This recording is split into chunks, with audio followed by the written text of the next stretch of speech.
دقیقا سرجاش همه جا زمزمه شد که شد چند گنگم فلوش غریبه ها شدن آشنا شاشاش انداختن سنگ جلوی پاش اما برگشتم برقم دم ارزشی داشت صدا من میتونه تو رو خف کنه بالگت میتونه سیرت کنه گوش منو میخوانم ما تو حال نمی کنی خودت با خودت رابر تزینی چرا غمگینی پولای دری تو خشگن رو زمینی اینجا کشتارگاه جای جوجه رنگینی جای لفظای غمگینم پول رنگینی میگی سرمایه یک دونه جیگر گنده است میگم دیست کرده من مثل لقمه است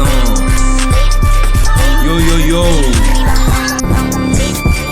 داشتن تو اول میکشن این خط و نشون وقتشه بگیرم ادمشون چقدر ریدی من ریچیزون کنم وقتشه داشت حالتو بیدون کنم در حدی نیستیم بکنمتون دیست برم روی سنداش میکنمتون دیست کورو خوندناتون کارو اینجا رسون ولی کار شما دایی دموم سسود ندارم حال حرفای جفنگتون نه میخوام لای کلماتم تو رو کفن کنم زنده به گول نمیرم زیر خاگریز لغتام اگه حرکت کنم سمت دو قدم با تو هم جیگر تو فکر رجز بودی به پایین بار همونفر نچسبونی اینا رب پنهاجی یا حرفای پنامود با چه امیدی زنده رب میکنی ناموش من رب کردم تو برگار بیخاره داداش قلق داره خوبرکاری بچه زیر زمینم من شما گل من بری تو غرب باز میای بر دل من پولای دری تو خرج کردی هنوزونی اینجا کشتارگاه جای جوجه رنگینی جدی لفتان همو پورنگینی میگی سرمایه جیگر گندش میگم دیست کردن داشت برام یه لقمت پولای دری تو خرج کردی هنوزونی اینجا کشتارگاه جای جوجه رنگینی